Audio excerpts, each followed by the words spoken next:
Judd Brewer, welcome back to the Plant Yourself podcast. Thanks for having me.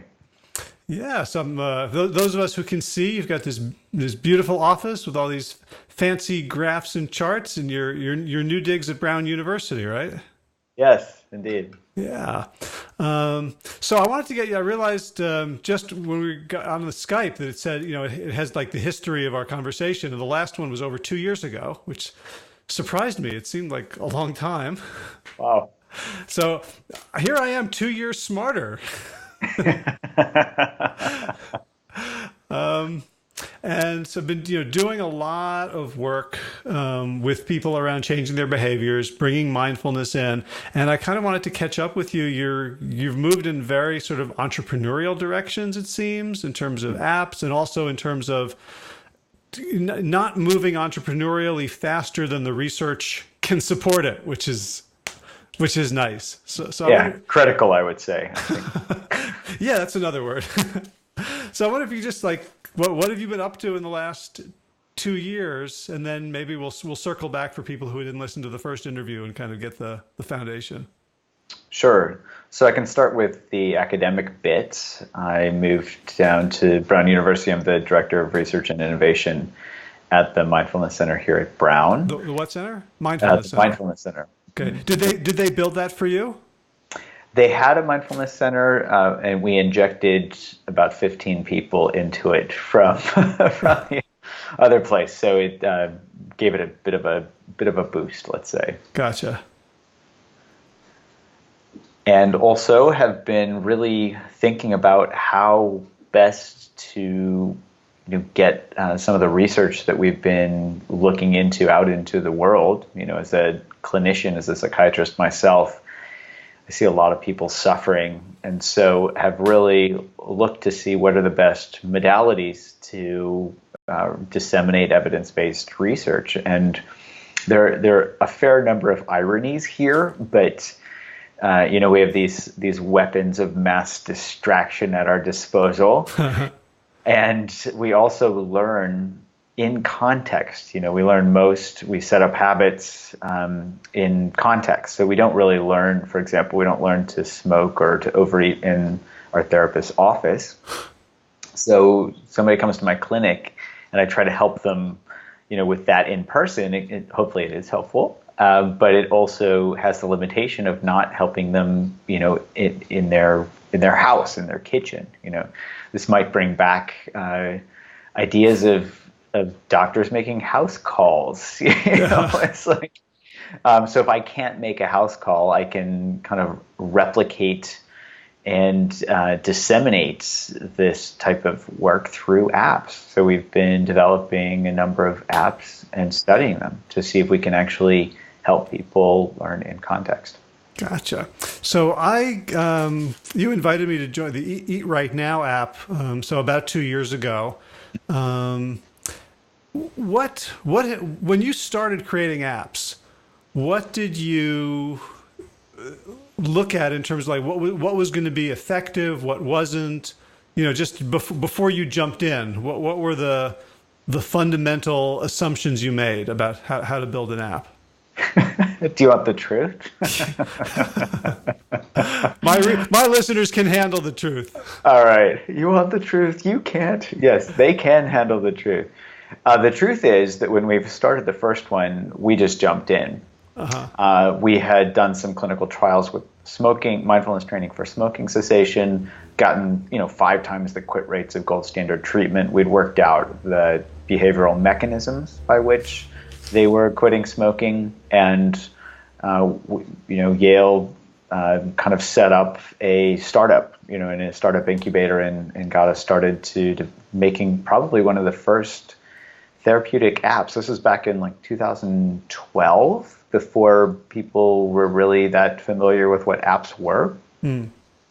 That weren't like a video game or iTunes or something like that. So we kind of took our manualized evidence-based treatment, cut it into bite-sized pieces, and started delivering it through videos, through animations, and in-the-moment exercises. And at the time, we had a young CEO of our company, which is now called Mind Sciences, who was a documentary filmmaker. That was her background. And she was good at shooting, setting up and producing video. So that was, one thing that helped us. And we took some of the lessons that we had learned, from in person and said, okay, how much can we port this into app-based training? And let's just say that was version 1.0. We're now probably at version 3.0, where we've done a ton of iterative testing and user-centered design, kind of revamped the whole platform, and even in the process set up 2 more, the Eat Right Now program, like you talked about, or you mentioned earlier, but also even one for anxiety called Unwinding Anxiety. And so we took a lot of lessons around, what do people need? What do they want? What's going to help them be able to understand a program and follow the flow of a program, because we deliver quite a bit of content through these. Right. Like 30 core modules plus themed weeks.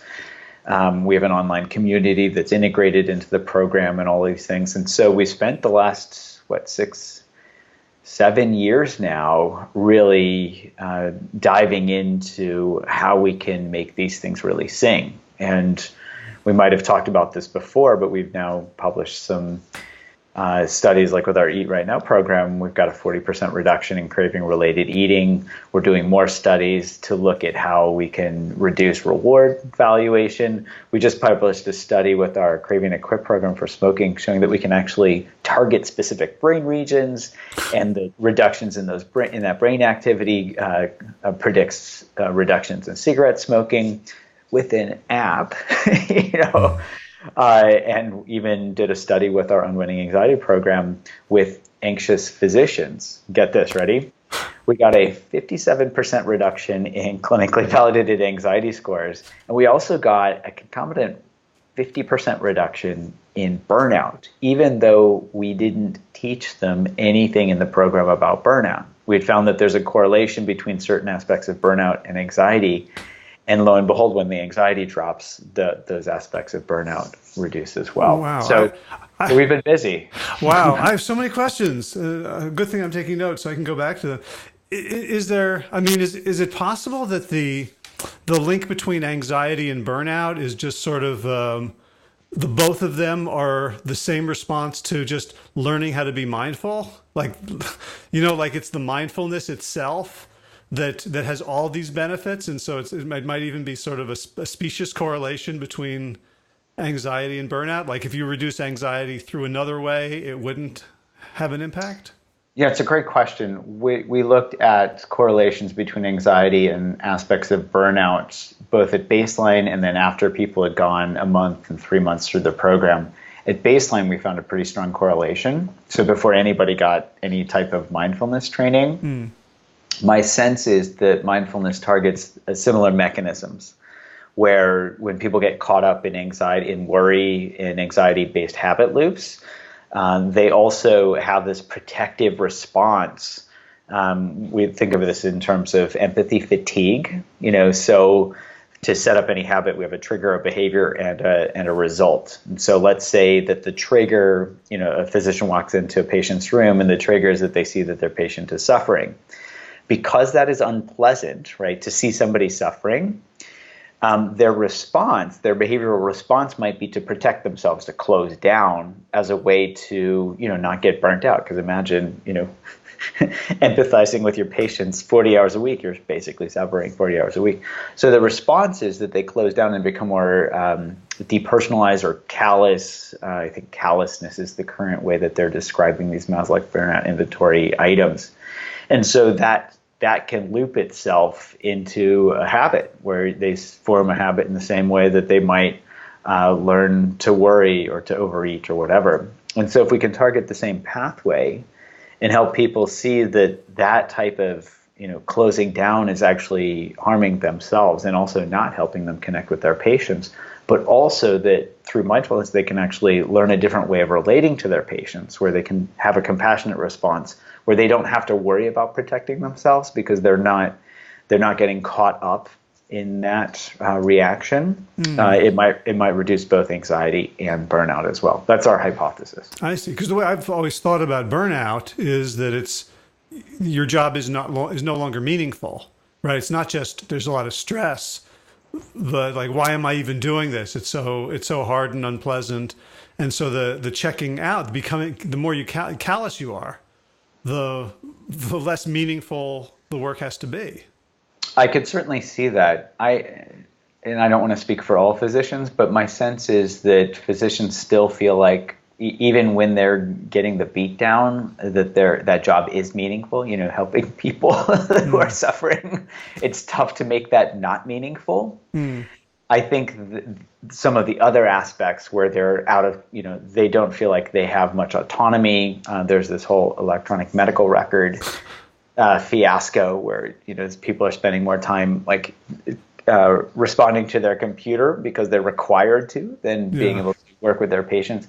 So there are a lot of things that can make the job feel meaningless, but the core reason that people are there hasn't changed. And I haven't seen this with physicians where they're just like, I'm sick of I don't like taking care of people anymore. I haven't seen that much, unless somebody is like super burnt out and they just can't, they're having trouble relating to anything. Gotcha. But once they learn the mindfulness techniques to then be able to to be aware of themselves and the other person, to sort of hold everything, then the EMR and all the BS becomes more manageable because it's counterbalanced. It becomes a little more manageable. It's interesting. We found that callousness scores drop by about 50%, but emotional exhaustion only dropped by about 20%. It was still significant, but it doesn't mean that suddenly, they're working fewer hours or their EMR has magically disappeared. So we even see a differential reduction in the different burnout scores based on, what we're seeing. And I think part of that might be related to when they can see that they can actually relate to their patients in a way where they're not suffering. The suffering is actually optional. It brings back meaning and purpose because they can, it feels good to connect with other people. And I think that helps as well. And I'm wondering if when the doctors have this realization, not just as a platitude, but as an experience lived, if they can then help their patients who are suffering. I think they can. I think they're more effective. At least I feel more effective when I'm not feeling, burnt down. Right. I mean, specifically around that lesson, that if you're if someone can see, like I run ultramarathons, and there are people who can run an ultramarathon, and I can see them in pain but not suffering. Like they're not whining, they're not complaining, they're not, asking the heavens why they were born. Whereas, like that would be my default if I didn't have these role models. Yes, I think that's a great example, and I think there are some real parallels there. We can have pain without the suffering. That's why I love this equation, suffering equals pain times resistance. So if we're resisting the pain, our suffering goes up. If we're not resisting the pain is still there, but we're not suffering. We could even be, God forbid, enjoying the feeling of, really working hard. Yeah. Yeah. So the resistance, though, feels like I'm keeping it at bay. And so how do you get people to take that first step into mindfulness, which is like, Judd, go walk into the fire. Do people like, no, like I'm good. Yeah, well, that's the natural response is, are you kidding me? That looks pretty painful. I think the first place to start, and I often see this, is when people have tried everything else. So often, people try to think their way through a problem. And I like, what's that Einstein quote? You can't solve a problem with the same consciousness that created it. Mm-hmm. So if we have tried all of the thinking remedies and none of them have worked, we're going to actually be open to trying something else. And that's where we can take a leap of faith, where we might see somebody who has benefited from mindfulness training, for example, or read a study where it's like, oh, 40% reduction in craving-related eating. There must be something to this. And we take this leap of faith that says, okay, well, let me try this. Paradoxically, let me try this. And we see this a lot with our Eat Right Now program, where people, we say to people, this is not about dieting. This is not about trying to force yourself, because willpower doesn't work. It's actually probably an illusion. So go ahead and eat. And they're actually really afraid to just let themselves eat. But it's really critical to actually, the only way out is through. It's really critical to actually turn toward their nemesis and see that it's not actually some big, terrible thing. It's just, here's all this. Here's something that I might have even resisted before or tried, willpower or whatever. And the only way that I can actually get past this is through it. And they start to realize, it's not terrible. And they actually can learn a ton in the process. And through that learning, it starts to awaken their curiosity and their interest and their exploratory, learning, where they can actually start to understand how their mind works. And then they realize, I can actually work with my mind. But paradoxically, they had to actually be there, show up, and go through in order to get out, so to speak. Yeah. So when I told a friend of mine that I was going to have this conversation with you, his name is Glenn Livingston. He wrote a book called Never Binge Again, and he wanted me to ask you a couple of questions specifically about that. Great. So what one of them? Let me just get the word. So. Can mindfulness help regulate cravings for commercially manufactured foods that are engineered specifically to overcome our best judgment and evolutionary apparatus?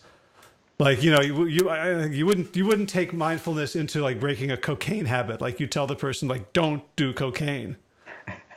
Right? Are there foods that are kind of the same, or can mindfulness really overcome, like, no matter the bliss point engineering?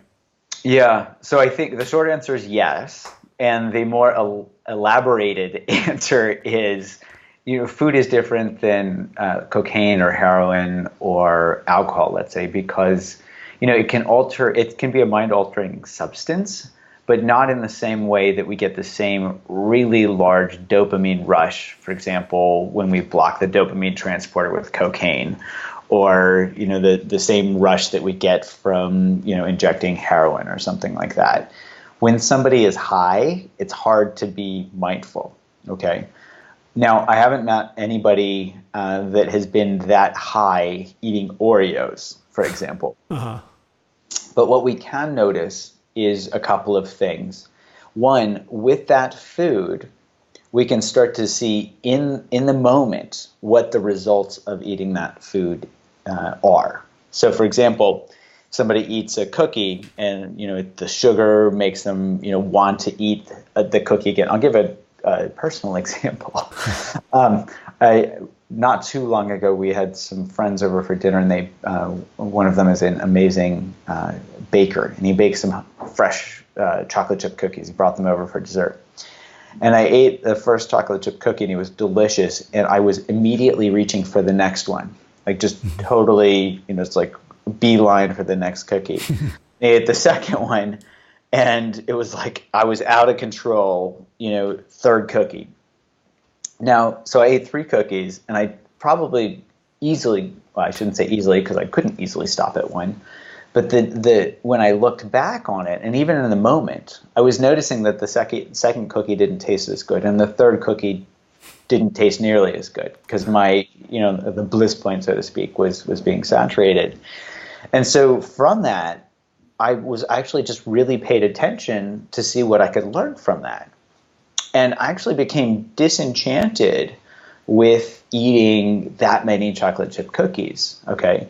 So here was something where we can actually take, an experience, and I could say, oh, bad Judd, you ate 3 chocolate chip cookies, But in fact, I could bow to it as a teacher and say, oh, wow, I ate 3 chocolate chip cookies. What the heck was my mind up to, and what can I learn from this?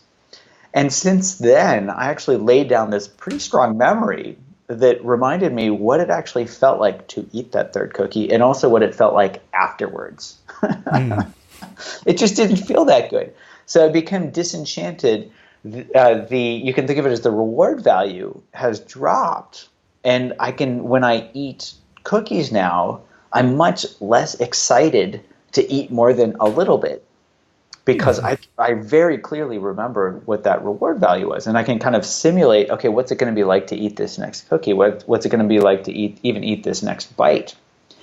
And that simulation, our brains actually, when we simulate doing behaviors, we actually draw heavily upon our previous behavior and the memories of those previous behaviors. And that's really what mindfulness can help us do, is to learn right in that moment what we're actually getting from a certain behavior, so that it doesn't necessarily change it in that moment, but it helps us learn for the next time. So I guess what mindfulness can do is help sort of jigger the calculus of pleasure now, pain later. Yeah, and even pain now. Yeah, because like it adds like, oh, this is less fun than I thought it was going to be. Yes, right in this moment. So first cookie, great.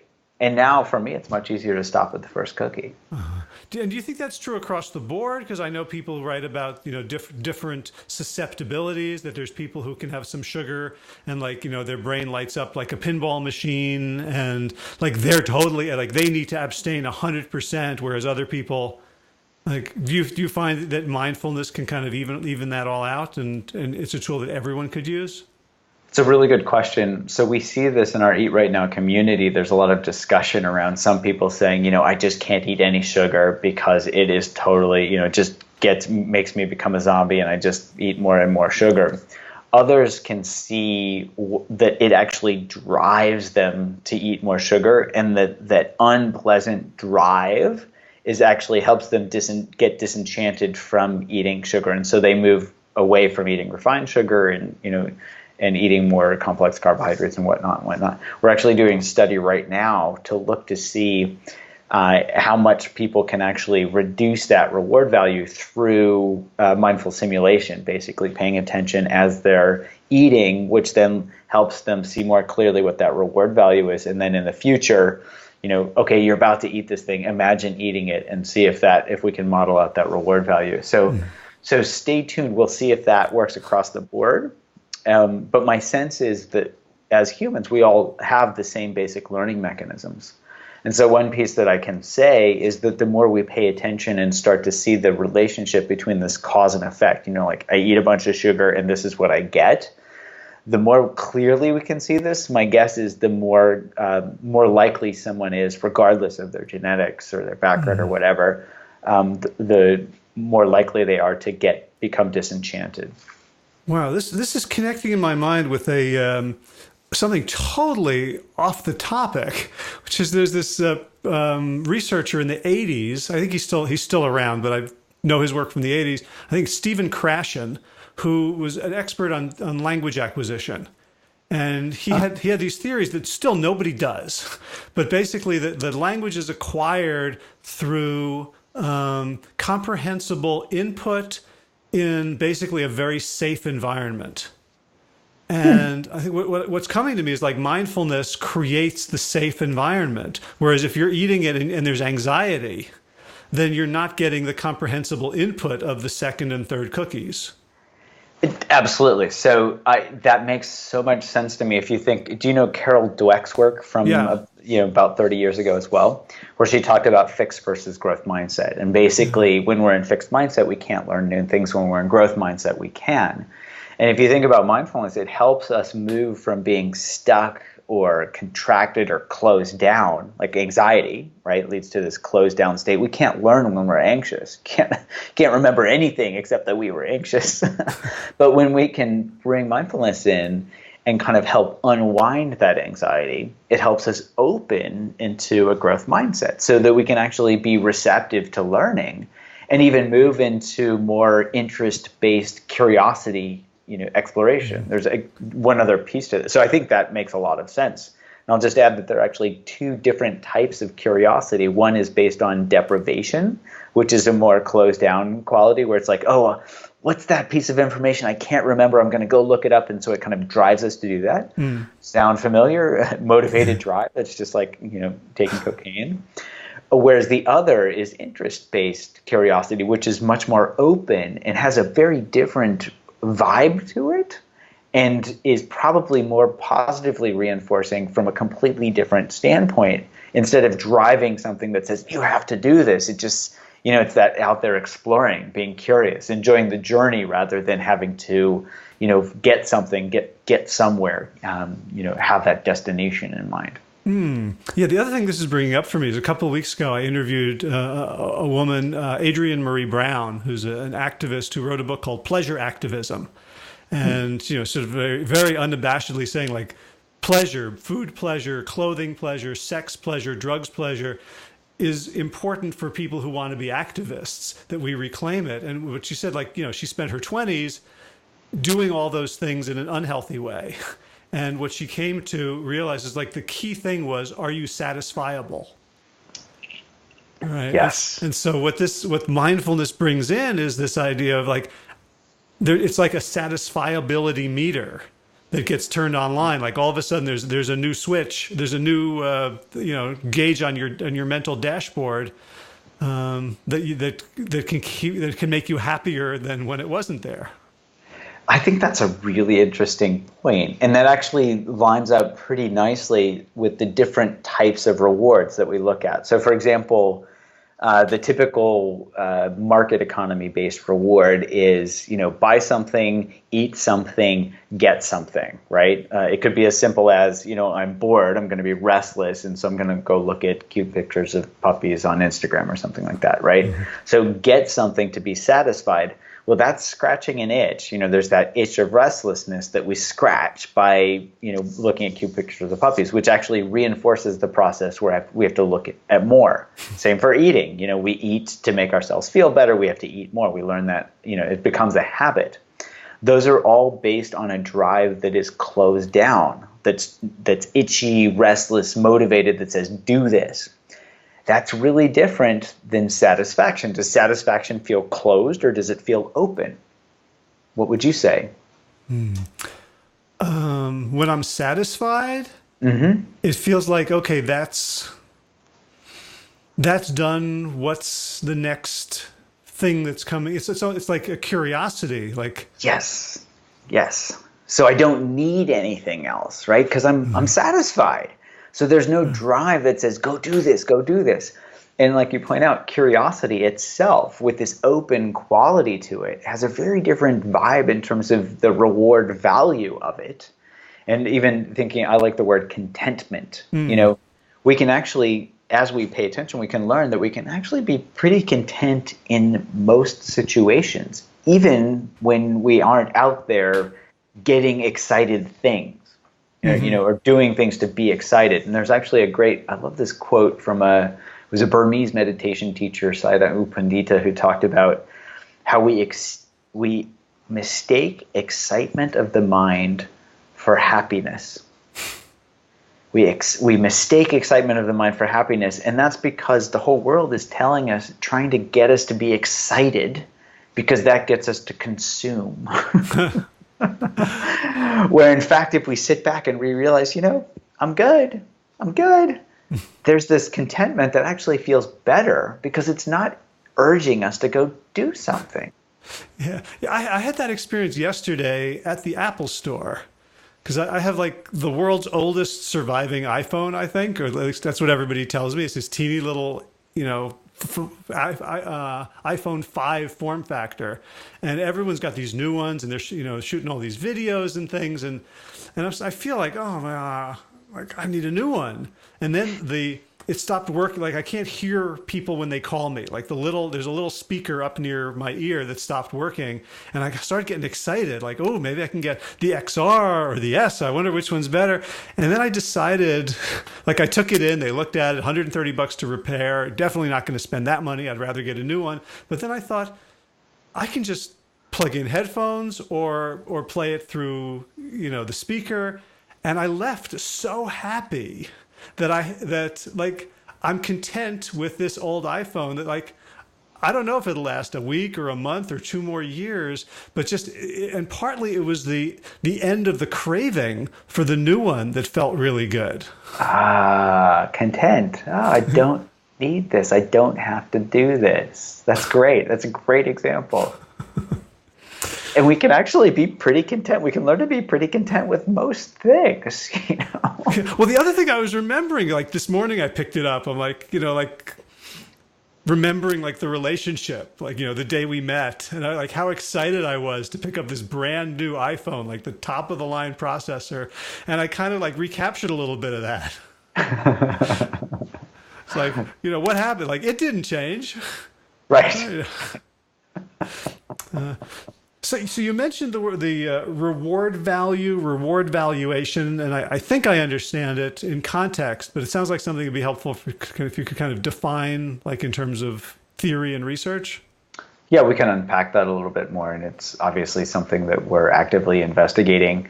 So there's a part of our brain called the orbito-frontal cortex, and I think of this as the BBO part of the brain. It's always looking for a bigger, better offer. Okay.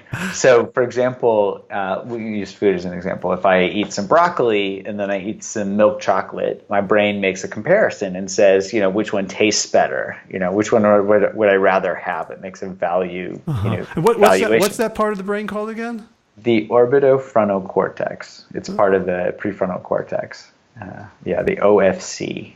Okay. So that's our like human part of the brain, like the recent bit. It is one of the youngest parts, yes, okay. Youngest parts from an evolutionary perspective. Okay. And so you can imagine it sets up reward hierarchies. So for me, it's like broccoli and then milk chocolate and then dark chocolate, and then there's like dark chocolate with a little bit of chili pepper in it, and then there's this type of dark chocolate from this brand that has really smooth, and then this, and so I've got this whole hierarchy, my chocolate hierarchy set up in my orbitofrontal cortex. Okay. So what that does is helps us basically make decisions, because our brain is always looking for that bigger, better offer. And so when given an option, my brain, it says A or B, and it says I'll take B based on previous behavior. So what that does is really set up this whole framework for decision making and how we make decisions, from everything from eating to finding a mate.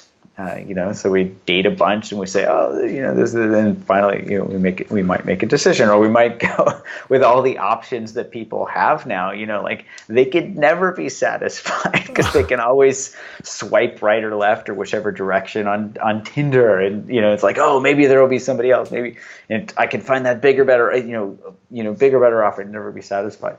So that's how that that part of the brain works, is to help us, in theory, to help us make decisions based on our previous behaviors. And so how that works and lines up with reward-based learning is that reward-based learning is based on rewards, not on the behavior itself. And so if we want to not overeat, we can't just tell ourselves to stop overeating, because obviously it doesn't work. But we can pay attention to the results. So for example, for me with those 3 cookies, I can pay attention to the result of eating that third cookie to see, how valuable was that? And if I really pay attention, it gives my orbitofrontal cortex accurate and updated information. So I can lay down a good memory that says, do you really want to do that again? So I can draw back on that memory the next time I'm presented with an opportunity to eat, that third home-baked cookie. Gotcha. So then it's not about willpower. It's actually being driven by this reward system that I've always thought of as my downfall. Yes, and in fact, willpower has been debated, and back in ancient Greece, in the Parthenon, there's a relief of a rider on a horse, which is supposed to symbolize, this fight between reason and passion. It's like the rider is the reason trying to rein in this horse that's our passions. And so from for a very, very long time, people have had this argument, but there's actually no neuroscience to suggest that we actually have willpower. I just met with somebody, there's a cognitive neuroscience scientist here at Brown named David Better, who's writing a book on this, and we were having this discussion. And I said, I really can't find in the cognitive neuroscience literature that people talk about willpower as a thing. In fact, people have they've gone down this hole, probably a rabbit hole around willpower depletion, where the evidence is somewhat equivocal. Well, it might be equivocal because they might be studying something that doesn't even exist. So how can you deplete something that doesn't exist in the first place? And the way that a lot of cognitive neuroscientists think about cognitive control is around gating functions and reward valuation and all this stuff. So there are a lot of factors that play into how we control things, but none of them talk about this as being some willpower-based thing, which I find fascinating. Wow. This is like we're studying Schrodinger's cookie. Right, Schrodinger's cookie. How many did Schrodinger eat? Wow, you could say willpower. It exists experientially for us, though, doesn't it? Like, here I am going to say no to this thing, and I can white knuckle some things. And like in our program, like we talk about. And maybe you're going to debunk this, and I'll have to go and make 40 new videos.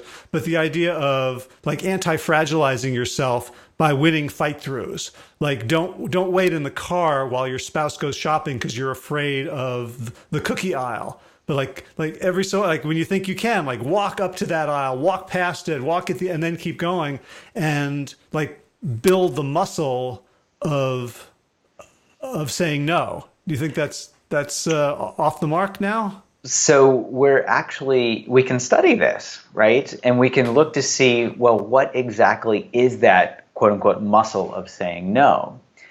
Is it based on, for example, what a lot of cognitive neuroscientists are studying is reward value. And this is actually what we're seeing in our Eat Right Now program and studying this as well, is can we give our brain a bigger, better offer? Like, does it actually feel good to quote unquote say no, to walk down the aisle and not buy whatever?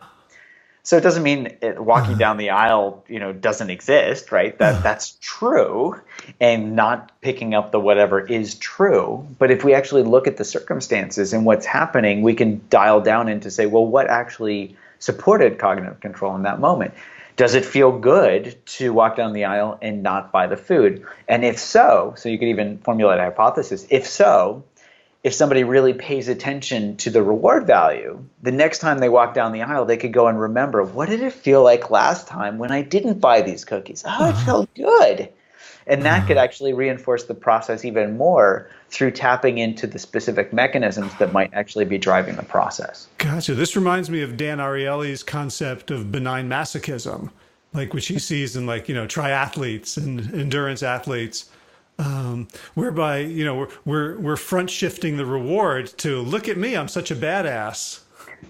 Yeah, because we frame it in terms of like you're going to win a cage match instead of getting mugged by these foods. And so I think there is this feeling of this is pleasurable. This denying myself pleasure is pleasurable. Yes, it's rewarding. Feels good. That's so cool. Cool. What else? I guess the other thing I was thinking is that what mindfulness, I guess, can do in terms of shifting, and you wrote about this beautifully in The Craving Mind, and it's part of the early videos that I watched for Eat Right Now, is when you're practicing mindfulness, you can catch yourself earlier and earlier and earlier in that habit loop, as opposed to the dog poops on the rug and you come home 4 hours later and yell at it and it has no effect, versus like clicker training to intercept the behavior right when it happens. Is that sort of how you see mindfulness changing the reward valuation? Yes, and I think it can actually change it in multiple ways. So we have the power of memory where we can actually kind of play the tape back and say, what was the cause and effect relationship back then? So if we, so for example, if we ate 3 cookies and then we got a stomach ache later, we can actually play the tape backward and say, oh, wait a minute, that actually didn't feel that good. So that we can actually still learn from previous behaviors, even after they're over. So we can actually look afterwards, retrospectively.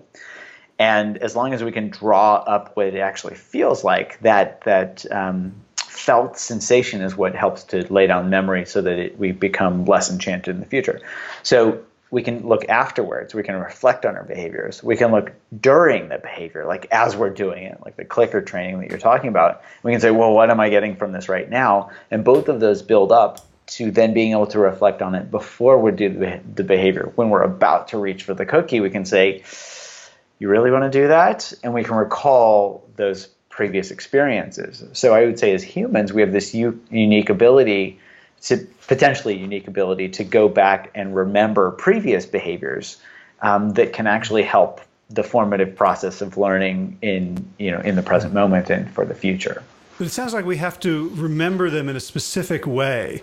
Like I lurk in a Facebook group for weight loss that is a very sort of sad, unsophisticated place.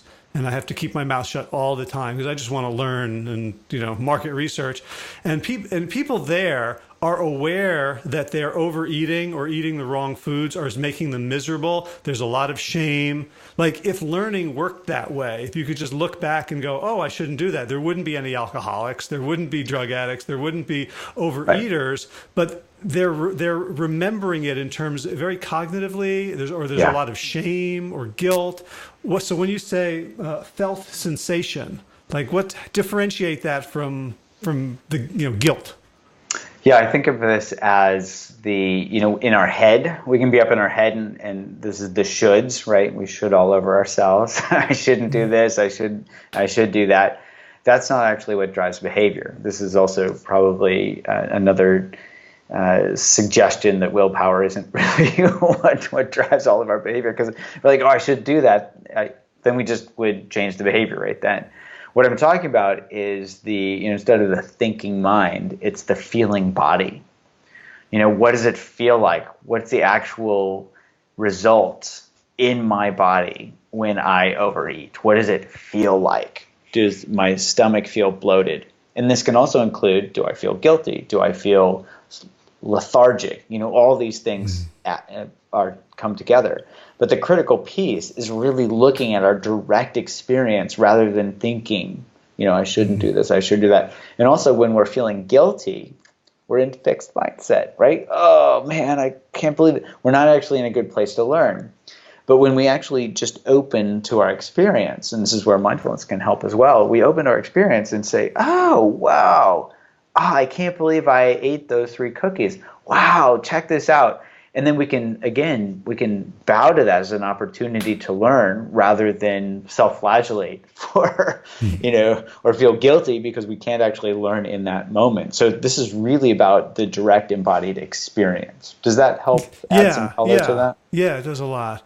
So in the last few minutes before we let you commute home, I want to hear how this is going into the marketplace. I was especially thinking about that when you're talking about reducing burnout by 50%, reducing callousness by 57% in doctors. I'm thinking every med school, every hospital, every practice in the country should be doing this. So you've got these apps. What's the acceptance of them, the dissemination? What are any barriers to them?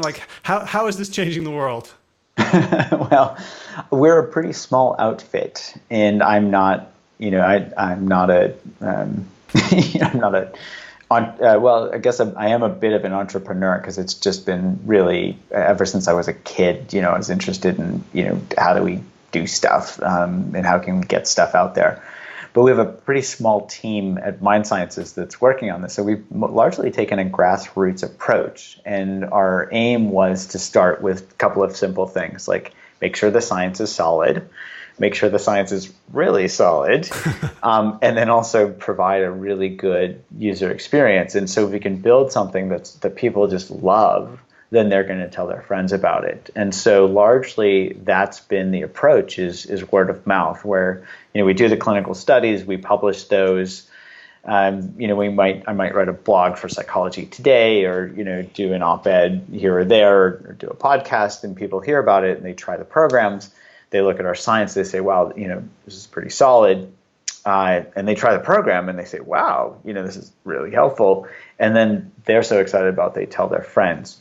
So we've largely taken that approach. It's been interesting. We've seen a lot of physicians and clinicians, like nutritionists, psychologists, health coaches, who've been really excited about these programs because this helps them do their job better.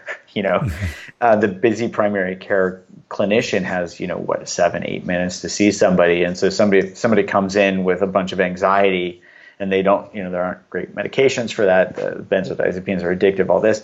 They can actually recommend our Unwinding Anxiety app, send somebody out the door, and somebody can come back 3 weeks later transformed. I remember one physician saying she had offered an SSRI to one of her patients plus our Unwinding Anxiety app. The kid came, it was a relatively young person, like 18 to 21, something like that. He came back 3 weeks later, said, I didn't want to take the Zoloft but I tried the app, and like his depression was like significantly better. His anxiety was significantly better.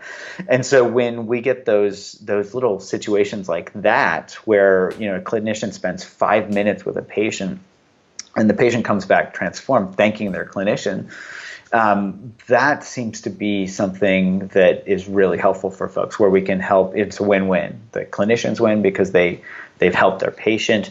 It feels good for your patient to be doing better. And also the patient goes out and is really excited. I just learned about a preacher in a church, like a very large church. I think it's called Crossroads or something, who in one of his sermons, he talked about our Eat Right Now program because his physician, he tried the dieting and the yo-yo dieting didn't work. And then his physician said, hey, why don't you try this app, this Eat Right Now app? And the guy was 3 or 4 weeks in, and he was so excited about it. He put it into his sermon that, told a bunch of people about it. So that's largely what we've been relying on, is to make something that's really good, make sure that the science is there, and then, get it out to clinicians. We've even created a free healthcare provider course where clinicians can learn about mindfulness, learn about the evidence, learn about habit change and things like that. And as part of that, they can learn more about the apps. They can get free CMEs through Brown, all this stuff. So we're actually really seeing if we can support clinicians in this way. Because the supporting of them in helping their patients actually spreads the word and gets the apps out there as well. That's really smart. So you mentioned at the beginning the irony of using the weapons of mass distraction. So I'm wondering, do you feel like, are there compromises to be made? Like your app is sitting there on the screen surrounded by like 19 other apps that might be flashing. They might have the little red numbers on them. Like, how do you get people to continue to interact rather than, I just, I did it for a day or two and then I forgot about it and I'm just scrolling Instagram? Yeah, the aim is to give them a quick win, so to speak, where they can actually learn something about their mind immediately. So we want them to go away from the first interaction having learned something. And what's it feel like when you learn something? It feels good. So we give them a 0-calorie reward with all of these programs. And the idea is that we start there and then we build from there. And so we help people, we give them the ability to tap into intrinsically motivating and intrinsically rewarding behaviors that are always available that they didn't notice that they had, like curiosity, kindness, generosity. And so the more we can build those in, the more they're going to see that this is actually a bigger, better offer than playing, Angry Birds or whatever the latest video game is, because that just leaves us depleted, not satisfied, wanting more. Whereas, as you talked about earlier, we can find the satisfaction that comes with learning something about ourselves, that comes with connecting with others, that comes with being kind to ourselves in terms of, not eating that third cookie, or letting go of the worry habit loop that we've had forever. So our aim is to really build those intrinsically motivating rewards and help people see that they can actually tap into these pretty easily. And how about the research changing the face of sort of cutting edge academic understanding? Because it feels like excuse me, this past decade has been the decade of grit, of willpower, of all these autobiographies of people, like the sort of a militaristic approach to self-improvement. Do you feel like you're making headway, or are other people coming around to this? People are starting to, and I think we're seeing this in the cognitive neuroscience field, where they're not talking about grit. They're like, "What's grit? We don't find this in our models." So I think while those books sell well, and people, it's a great idea. It's a great heuristic to think, "Oh yeah, I'm in control. I'm the master of my own destiny." Now, it doesn't mean that we aren't, but we can actually be more a master of our own destiny. We actually know how our minds work. So I think the next step with this, as we see these things, not live up to their promise. For example, cognitive behavioral therapy, gold standard treatment for National Institute on Drug Abuse. If you look at the quit rates for cocaine, for heroin, for alcohol, for any drug, they're really not very good. And I say this as an addiction psychiatrist. I wish we had better treatments. So whereas people are looking to, well, what's the next generation? And I think they're really looking mechanistically instead of heuristically to say, what actually is going to affect behavior change. And that's where we're excited. We're pretty well positioned there because we're seeing this, 40% reduction in craving related eating, 5 times the quit rates of gold standard treatment for smoking cessation. So when we get at mechanism and you compare that, and again, many of our studies are compared to gold standard cognitive therapy, we got 5 times the quit rates for smoking compared to cognitive therapy. So when you take these head to head, the next generation is going to be mechanistically based, and it's the outcomes are just going to be better. So I think that's going to be the next decade. Is science changes every 10 years as we learn more and more and more how our minds work, and it'll be really interesting to see people come to grips with the fact that they might not be in as much control as they wanted to be. Well, yeah, it feels like it's going to presage a cultural shift, like the culture of self-improvement, of bootstrapping, of whatever you could do whatever you want. It's a beautiful and harmful American mythology. But you're sort of talking about a world of that we still have agency, but it's leavened by surrender, almost. Yes. Yeah, surrender and awareness. If we pay attention, our brain actually is really good at learning. And so we can actually harness that really powerful thing that we have sitting on our shoulders. This has been so much fun. I'm definitely going to get this one transcribed because I couldn't take notes fast enough. So I want to thank you for taking the time and for all the work. Is there any more books coming out? In my free time.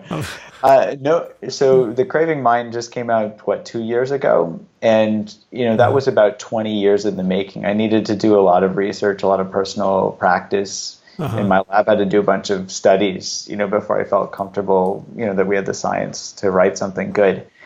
I think it's going to be a few more years before the next book comes out. But in the meantime, I've actually been putting out a lot of material for just learning material.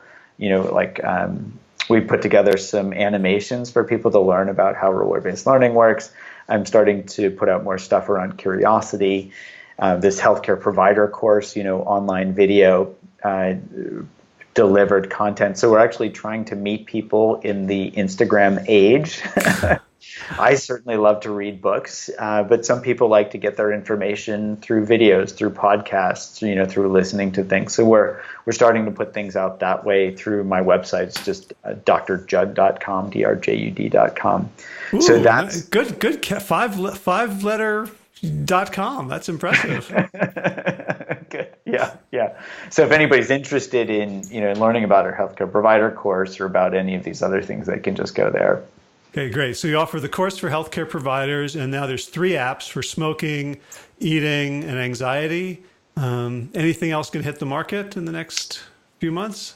Not in the next few months. We're really working on refining the user experience even more. We wanted to really sing, and then then we'll move on to the next. Awesome. Well, again, Dr. Judd, drjud.com is the place where people can start exploring all the different rabbit holes. And thank you so much. I still want to ask about all the scribbles, but you got to go, and my brain is full, and I'm curious and content at the same time. Perfect. So, Judd, thank you so much for everything and for sharing the hour with me today. Thank you. This was a lot of fun. Okay, take care.